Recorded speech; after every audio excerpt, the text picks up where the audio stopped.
Señorías, pasamos a la siguiente interpelación del Grupo Parlamentario Popular sobre medidas que va a adoptar el Gobierno para evitar que se siga incrementando el recibo de la luz a familias y empresas.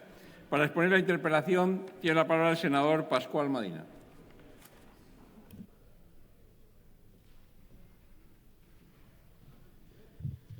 Gracias, señor presidente. Bueno, saludos, señora ministra. Es la primera vez que la interpelo, así que es la primera ocasión que tengo en dirigirme a usted y la saludo por ello. Usted ahora, señora ministra, es la encargada de un ministerio, la verdad es que es un ministerio muy importante, es el Ministerio de Transición Ecológica, que ahora ha adquirido las competencias que antes tenía energía, y le ha llegado la hora de tomar decisiones muy importantes en torno a este tema. Tiene que abordar temas como la electrificación de la economía, la transición a un modelo más descentralizado, la movilidad, cómo cambiamos el tipo de movilidad, los modelos de consumo. Y al final esto es hablar de energía, y es hablar de futuro, y es hablar de compromisos medioambientales, de emisiones de CO2 y al final de precio, que es de lo que va esta interpelación. Señora ministra, hemos asistido estos días a noticias relacionadas con el precio de la luz. Y usted lo conoce perfectamente esto. Titulares como la factura de la luz ha subido un 11% o agosto cierra con el precio más alto de la última década. Usted ya ha comparecido en el Congreso hablando de esto, y su medida estrella, o la que los medios más hicieron eco de ella, fue la eliminación del impuesto a la generación del 7%. Por cierto, fue una medida propuesta ya por el Partido Popular, que viene de pensar cómo podíamos devolver a los consumidores esa cantidad extra de ingresos que está obteniendo el Ministerio a través del IVA, a través del impuesto de generación, a través del impuesto eléctrico y a través de los cupos de CO2 que han aumentado. Y la respuesta fue, quitando impuestos. Y el 7% a la generación era uno que, si se traslada, que es donde tiene que estar pendiente también usted, si se traslada a la factura de luz, puede suponer en torno a un 3%. Ahí tiene usted también margen pensar a ver de qué manera esos ingresos extras se los puede devolver al ciudadano. Pero esta interpelación, señoría, quiere tratar no solo este tema, sino profundizar un poco más y hablar de las decisiones en política energética que marcan el precio del recibo. Se ha dicho muchas veces que el recibo de España es uno de los mayores de Europa, y eso influye muchísimo en la competitividad, en el empleo, en la calidad de vida, por supuesto en la pobreza energética, y estas decisiones políticas tienen mucho que ver con ello. Vamos a ver, señora ministra, lo único que conocemos de sus intenciones son las declaraciones que ha hecho este verano. Ha dicho que hay que seguir potenciando las renovables, que va a cerrar las nucleares ya, va a cerrar el carbón ya, que va a quitar cualquier tipo de tarifas de respaldo, también para más de 30 kilovatios, que es el mínimo que quedaron en la Unión Europea, y luego dijo también que el diésel tiene los días contados. Con respecto a esto último, y muy breve, porque no es que tenga que ver muy directamente con el precio de la luz, yo no sé si es consciente de la enorme inquietud y preocupación que ha generado en el sector, poniendo en peligro real decenas de miles de puestos de trabajo. Y lo peor es que la justificación con la que lo hace no es cierta, porque no es cierta que el diésel contamine más que la gasolina, no es cierto que el diésel emite más partículas que la gasolina, y sí que es cierto que emite menos CO2, siempre hablando, por supuesto, del diésel de la nuevos con la normativa Euro 6. Desde luego, esto solo se puede entender de una postura ideológica. Bueno, vamos a repasar un poco sobre las renovables. Yo creo que aquí vamos a coincidir todos. Evidentemente, las renovables son la energía del futuro y la energía que de aquí a bastantes años, de la que tenemos que suministrarnos, porque además a España nos va a permitir, porque somos escasos en energía, no tenemos energía primaria, no tenemos prácticamente petróleo, no tenemos gas, no tenemos nada, y eso nos va a permitir ser independientes energéticamente, y además a unos precios muy baratos, sino prácticamente regalados. Usted habla de las nucleares y plantea dejarlas caducar cuando acabe en cada momento, cuando dejen de estar operativas. Hablan siempre de la vida útil, eso no es cierta, pero más bien es cuando acabe su concesión. Pero fíjate, señor Rivera, según sus propias palabras, entrecomillo y cito, el cambio climático es ya la principal amenaza para el desarrollo sostenible del planeta, y eso es verdad, coincidimos todos. Pero yo le pregunto si de verdad usted coincide con estas palabras, si de verdad la palabra principal usted se la cree. Porque vamos a ver, cerrar 8.000 megavatios de potencia base que no emite CO2 por potencia que sí va a emitir CO2, porque no nos engañamos, usted le va a sustituir con gas, implica que va a emitir CO2, con lo cual ya no es el CO2 el principal problema. Aquí caemos en una contradicción, o es el principal problema o no es. Desde luego, sí es, y actuar contra ese problema no parece algo bastante lógico. Aquí ya nos preguntamos también dónde está la ideología, entra la ideología, por qué ocurren estas cosas. Y además usted conoce que eliminar ahora las centrales nucleares supone de hecho un 25% de aumento en la factura de la luz. Eso hecho con los cálculos hace tiempo, cuando la tonelada de CO2 estaba barata. Ahora seguramente de un 25 sea un 30%. Así que podemos afirmar con rotundidad que acabar con las nucleares va a subir el precio de la luz a todos los españoles, sin ninguna duda. Sobre las interconexiones, aquí lo que nos llama la atención no es lo que ha dicho, sino lo que no ha dicho. Conocemos perfectamente que había un compromiso en el año 2020 para que España tuviese un 10% de interconexiones y existe un compromiso para que en el año 2030 tenga un 15% de interconexiones. Aquí usted la verdad es que sí, ha dicho que es importante que España tenga ese 15%, pero no la hemos visto combativa. No la hemos visto combativa. Y nosotros aquí sí que creemos que esto es importante, porque esas interconexiones van a permitir amortiguar los precios de la luz pues cuando sea necesario. Las energías renovables son como son, y producen cuando producen y producen esos picos, esa oscilación que hace que en muchas ocasiones tengamos que recurrir a otras tecnologías mucho más caras para generar, para consumir y esas interconexiones nos pueden permitir amortiguar esos picos. Aquí habría que hablar también de la capacidad. La capacidad, tal y como está ahora mismo, no es una tecnología perfectamente desarrollada y tiene sus problemas. Sobre el carbón, cerrar el carbón, también conocemos que cerrar el carbón supondría un aumento de costes, sobre todo por esa incapacidad de gestionar la energía renovable en esos picos intermitentes, pero es que además el carbón, que todo el mundo sabe que no es una energía de futuro, o sea, eso todo el sector sabe y conoce que se va a acabar, que se está acabando, pero lo que usted está planteando es echar la persiana ya. Y echar la persiana ya, desde luego, va a influir de nuevo en el bolsillo de los ciudadanos y además va a generar problemas en unas zonas deprimidas que lo único que tienen es el carbón, que lo único que tienen son esas centrales y que yo sí que le pido que se lo replantee, porque que tienen fin, eso lo tenemos claro, pero que la persiana hay que echarla ya, eso desde luego no lo tenemos tan claro. Mire, hablando de Castilla y León, usted ha presentado un plan para una transición justa, o eso dice, de la minería. Básicamente ese plan lo que dice es que los mineros adhíranse todos a mi plan y acabamos con toda la minería.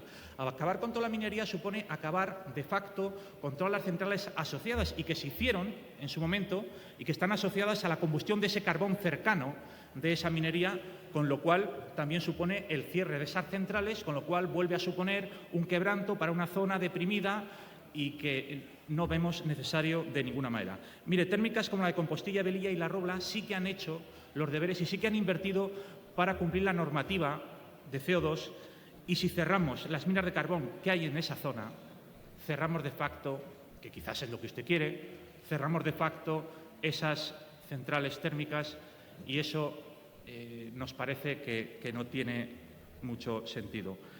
Yo le propongo que hasta que las interconexiones en España no tengan una potencia suficiente, pelee por los pagos de capacidad, por supuesto más allá del 2020, llegando al 2025 incluso más.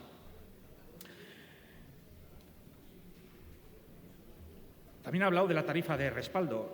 Mire, sobre la tarifa de respaldo podrá decir muchísimas cosas. La verdad es que es una cosa que pega muy bien y queda muy bien a la sociedad y la prensa lo recoge siempre porque son palabras muy bonitas. Me puede decir muchísimas cosas. Podrá justificar que la quiere eliminar para incentivar el autoconsumo. Se lo compro. Podrá decir que con el nivel de autoconsumo que hay actualmente no supone mucho coste extra para el sistema. Se lo compro también. Pero lo que no puede decir es que es injusta. No puede decir que la tarifa de respaldo para más de 30 kilovatios es injusta. Y si no, respóndame. ¿Cuánto deja de aportar al sistema por cada megavatio una instalación de 100 kilovatios que es para una empresa? Porque las de menos de 30 kilovatios no entrarían. Incluso le admitiría decir que el incremento el traslado de costes fijos a los consumidores, entre tantos consumidores, es muy pequeñito. Se lo compro también, pero no me puede decir que es injusto, ¿eh? Por lo demás, espero que me responda a estas cuestiones, que al final es de lo que se trata la interpelación. ¿Qué política energética va a llevar este Ministerio para que la factura de la luz no se incremente de manera excesiva y España y los españoles podamos disfrutar de una factura acorde? Gracias. Gracias, senador Pascual. Para contestar la interpelación en nombre del Gobierno tiene la palabra la señora ministra para la Transición Ecológica. Muchísimas gracias, presidente. Muchísimas gracias, señoría, por su pregunta. Veo que... Gracias. No le he localizado. Muchas gracias. Veo que su pregunta aborda muchas cuestiones de fondo, todas muy interesantes, y que subraya el carácter sistémico de lo que se ha de abordar para poder responder con seriedad a la cuestión de por qué y cómo responder al incremento de la factura de la luz en los ciudadanos, industrias y pymes. Lo que pasa es que usted incorpora muchas otras cosas, algunas de las cuales, como bien sabe, traen causa desde hace tiempo. Déjeme que le diga dos comentarios preliminares antes de abordar las respuestas de conjunto. La primera de ellas es que yo he dedicado a esto buena parte de mi vida y en los últimos 6 años he estado trabajando en París precisamente para facilitar algunos de los asuntos de la Comisión Barroso que sirvieron de base después al señor Cañete para presentar su paquete de invierno, que antes de irme del Gobierno en el año 2011 tuve el gran privilegio de acompañar al señor Zapatero para lograr que hubiera un plan de acompañamiento en el cierre de minas, estirando la fecha inicialmente prevista por la Comisión hasta diciembre de 2018 y que en ese contexto después estuve ayudando al equipo francés dirigido por el ministro Fabius en la construcción del Acuerdo de París, en cuya negociación y firma el presidente Rajoy tuvo un protagonismo importante. De todo eso se deriva que cuando llegamos al Gobierno en junio de 2018 había una fecha de cierre cierta para la minería, una fecha de cierre sometida a, si no, una serie de obligaciones de inversión ambiental para las térmicas de carbón, cero anticipación y cero previsión con respecto a cómo conjugar las obligaciones en materia de renovables, reducción de emisiones de gases de efecto invernadero en el sector o previsión sobre cómo gestionar la potencia instalada de carácter nuclear conforme se fueran presentando las solicitudes de prórroga o cierre y, por tanto, gran dificultad para poder acometer en el cortísimo plazo que había para algunas de estas fechas respuestas razonables. En realidad, la evolución del precio de la electricidad y su efecto sobre los ciudadanos es una cuestión enormemente preocupante para la población más vulnerable, sobre todo, y algo a lo que presta atención prioritaria este Gobierno. Pero es verdad también que la evolución de los precios de las materias primas, del CO2 y el impacto que esto tiene en el mercado mayorista incide de manera desigual en los consumidores, que la solución, nadie tiene la menor duda, es conseguir un sistema eficiente basado en renovables que garantice precios estables, predecibles y razonables, que es lo que necesita de ser acompañado por políticas que faciliten la transición hasta este modelo, cosa que se quebró en estos últimos años. Frente a ese modelo, lo que tenemos hoy es un sistema eléctrico sobredimensionado en costes fijos, un mercado eléctrico mayorista con una regulación desfasada que no funciona, un mercado teóricamente marginalista, pero que da lugar a que tecnologías con costes marginales muy bajos son los que determinan el precio máximo del mercado en el 50% de las horas, muy por encima de lo que son sus costes operativos, una financiación de las estructuras de transporte, distribución, peajes y otros cargos del sistema eléctrico que suponen aproximadamente un 50% de la factura del pequeño consumidor, la necesidad de movilizar, insisto, movilizar alrededor de 100.000 millones de euros de aquí a 2030 para garantizar esa transformación del sistema, que viene acompañada de políticas comunitarias muy serias en algunos casos, y lograr la plena descarbonización, que supondría una reducción, un ahorro para el conjunto de la economía española de más de 400.000 millones de euros en importaciones de combustibles fósiles. Perdón, señora ministra, un momento. Guarden silencio, por favor. Muchas gracias, presidente. Continúe. Se lo agradezco. Era un poco aturdidor. Digo que ahorrará una factura de más de 400.000 millones de euros en importaciones de combustibles fósiles, facilitando la electrificación de una buena parte de los usos energéticos finales y repercutiendo muy positivamente en la factura que pagamos por la electricidad. Es verdad que, además, existe una duda legítima sobre la viabilidad de una descarbonización que recae casi exclusivamente sobre los consumidores eléctricos, y es verdad también que la internalización en las ofertas presentadas en el mercado marginalista de los costes de CO2 y los impuestos incorporados en los últimos años inciden en el precio final, afectando, como decía antes, no solo el coste de las tecnologías que son contaminantes, sino todas las que no lo son. Por tanto, tal y como usted apuntaba, hay que analizar y reflexionar sobre las reformas estructurales que el pleno aprovechamiento de las oportunidades de la transición exige. Y no podemos seguir poniendo parches, que es en gran medida lo que hemos estado viendo hasta ahora. Por eso, en todo este potencial modernizador en el que es imprescindible contar con la confianza de los ciudadanos, pero también de los inversores, requiere la construcción de un marco estable, atractivo para los inversores, que conlleve esa movilización y genere los beneficios adicionales asociados a la innovación o a la industria. En gran medida, creo que es importante subrayar un mensaje fundamental. La electricidad tiene un gran futuro, pero para ello debemos avanzar en un marco regulatorio diferente, que dé respuesta a los desafíos de hoy. Y esto es lo que el Gobierno ha abordado y en lo que está trabajando para, de manera inminente, adoptar las siguientes medidas ya anunciadas, como usted señalaba, en el Congreso la semana pasada. La primera de ellas, la suspensión, que no la supresión, del impuesto del 7% a la generación, lo que tiene una incidencia directa en esos costes internalizados y que se reflejan finalmente en la factura de todo consumidor. La segunda, la mejora, la ampliación de la protección de los consumidores vulnerables. La tercera, facilitar la rápida adopción de medidas instrumentales inmediatas que aceleren, que permitan trabajar en la dirección del cambio algunas de las señales ya indicadas por usted.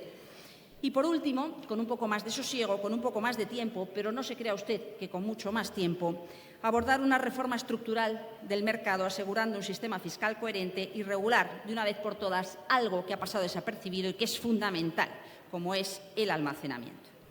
Actuar de manera inmediata sobre los precios a través de la suspensión del 7% forma parte de lo que entendemos es la medida más adecuada en el cortísimo plazo. Necesitamos aliviar la factura del consumidor en un momento excepcional.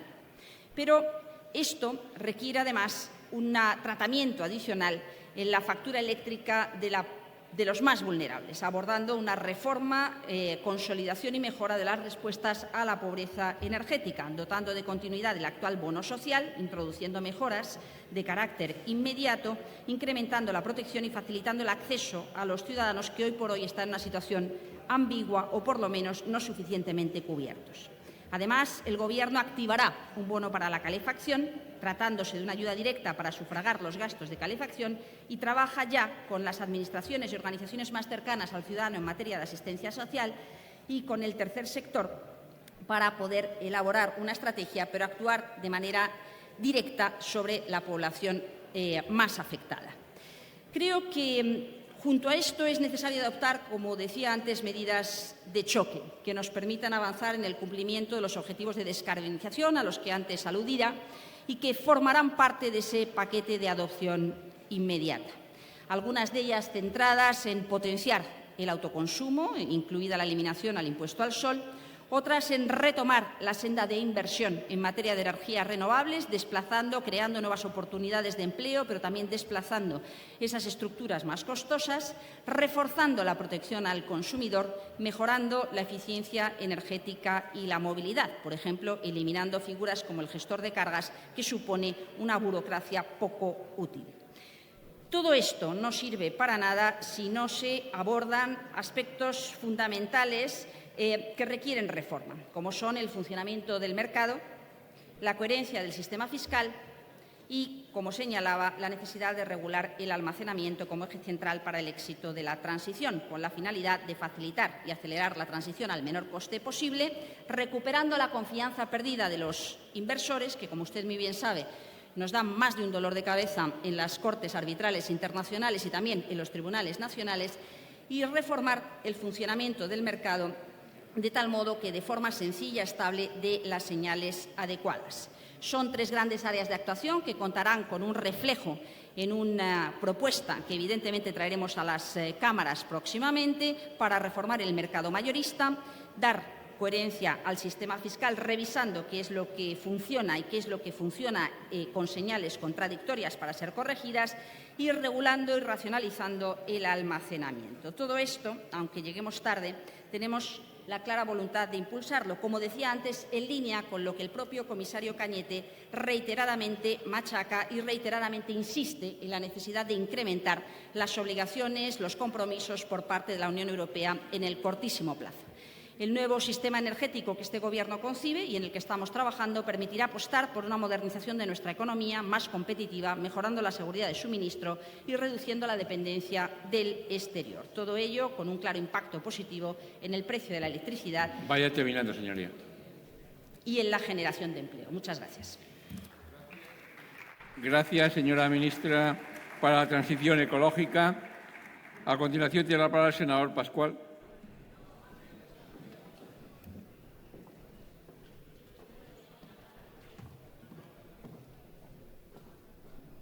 Gracias, señor presidente. Señora ministra, suponía realmente que no me iba a contestar a prácticamente nada. Entiendo que en el Ministerio están trabajando, que no puede, que no se quiere adelantar. Así que vamos a presentar una moción consecuencia de interpelación con nuestras propuestas para el sector, que compartimos tanto el Congreso como el Senado y el Partido Popular. Pero vamos a ver. Vamos a repasar la situación que se ha encontrado su ministerio, porque no ha sido muy crítica, pero ha dejado las perlas ahí, en plan, bueno, ya sabe la pérdida de confianza, ya sabe lo que nos encontramos. ¿Realmente qué se han encontrado? Bueno, pues se han encontrado que el año pasado se subastaron 8.000 megavatios de potencia renovable, con lo cual estamos en un 19,7% del cumplimiento con los compromisos con Europa, que ya sabe que eran un 20%. Por lo tanto, se encuentran con unos compromisos cumplidos o prácticamente cumplidos. Además, y esto se dice poco, ya en marzo había 20.000 megavatios de proyectos solares que habían entregado los avales necesarios. En marzo, con el Partido Popular, ese partido o ese Gobierno que tampoco hizo por las renovables. La situación del sistema eléctrico, usted dice que hemos perdido la confianza de los inversores internacionales, ya sabe lo que pasó en el sistema eléctrico en anteriores gobiernos socialistas, y entienda que por esto, por lo que pasó con anteriores gobiernos socialistas, tengamos recelo en las decisiones que vaya a tomar. Mire, los dos presidentes socialistas que han gobernado España han hecho 2 cosas que han influido mucho en la factura de la luz. Uno, Felipe González, la moratoria nuclear. Felipe González, después de dejar el Gobierno y siendo presidente de un grupo de expertos para analizar el futuro de la Unión Europea, dijo que era una energía más razonable que otras. El presidente que había hecho la moratoria nuclear. Y la política de primas a las renovables, pues hombre, es manifiestamente mejorable, porque por esa política de primas a las renovables hoy estamos pagando la factura de la luz cerca de 10.000 millones de euros de un monto total de 35.000. Pregúntese usted si esos 10.000 millones le sacamos, no los 10.000, vamos a sacar 8.000, 2.000, porque sí que había que primar a las renovables en la época de Sebastián, sí que había que fomentar las renovables, pero, y usted lo sabe bien, no hacerlo como se hizo. Y también conoce la famosa frase del señor Sebastián, se nos fue la olla con las renovables. Entonces, nosotros tenemos un poco de recelo y vamos a estar pendientes. Mire, entendemos, yo creo, estoy seguro de que están haciendo simulaciones de todo tipo en el Ministerio a ver de qué manera cuadran. No se hagan trampas. Una simulación, la misma simulación con unos parámetros o con otros, puede salir de un 0,96 o un 21%. No se hagan trampas en los parámetros, porque nosotros lo que vamos a hacer es estar vigilantes para que las decisiones suyas no sean ideológicas y al menos, pueden ser decisiones un poco ideológicas, pero basadas en la tecnología. Y lo que, desde luego, no queremos es que convierta el Ministerio de Transición Ecológica en el Ministerio de Transición Ideológica. Si no lo hace, nos tendrá a su lado. Muchas gracias. Gracias, senador Pascual. En nombre del Gobierno, tiene la palabra la señora ministra para la Transición Ecológica.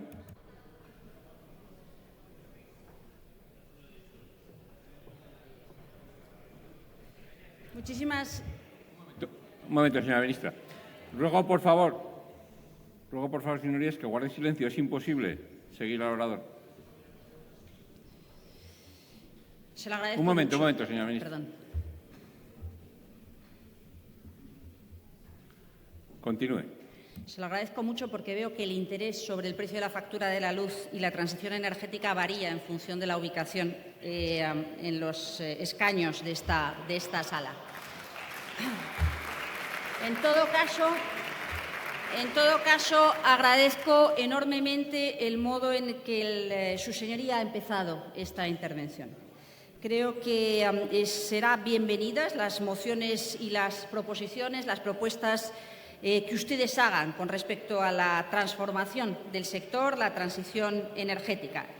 Les recuerdo algunas de las cosas que usted ha citado que me parecen importantes.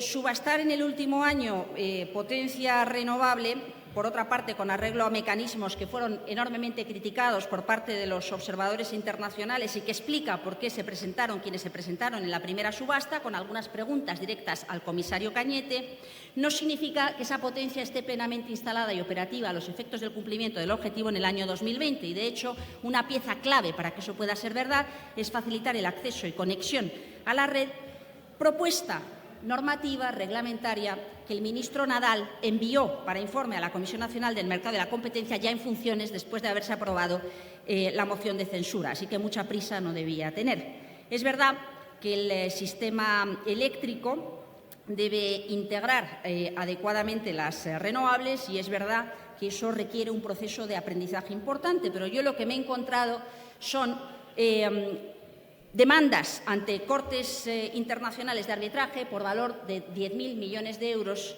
y sentencias y pleitos en la jurisdicción nacional por valor de casi 5.000. Por lo tanto, algún problema, además de los comentarios de mi colega, el ministro Sebastián, debía haber en estos últimos años que no se ha resuelto bien porque nos aparece debajo de la alfombra. Con respecto a la cuestión nuclear, como le digo, así como con el resto del mix energético y la integración de estas nuevas tecnologías, creo que lo sensato es construir escenarios que muestren sendas adecuadas para cumplir con los objetivos internacionales y europeos que nos hemos marcado, y a eso es a los que nos hemos dedicado sobre la base de un documento cero, en blanco, pero que debemos presentar a Bruselas antes del 31 de diciembre y tenemos la intención de hacerlo. Un documento serio, riguroso, aprovechando el conocimiento, la dedicación, la voluntad y la participación de muchos y muy variados actores. Y, por último, le diría que con respecto a la evolución de los consumidores vulnerables, me parece que es importante reconocer el esfuerzo que se hizo recientemente, pero es importante también reconocer que ese esfuerzo ha sido insuficiente e insuficientemente conocido para cubrir las necesidades de colectivos que quedaban excluidos del sistema o colectivos que, estando incluidos dentro del sistema, sin embargo, no había manera que superaran las barreras burocráticas o que accedieran a la información relevante para hacerlo plenamente operativo. Y esta es otra de las tareas en las que nos hemos empeñado en estas semanas. Por lo demás, como digo, será un placer poder compartir con ustedes el trabajo que de manera inminente aprobará el Gobierno y las discusiones de lo que tengamos que traer inmediatamente después con voluntad de cambios estructurales, de cambios de fondo. Gracias. Gracias, señora ministra para la Transición Ecológica. Pasamos, señorías, a la siguiente interpelación.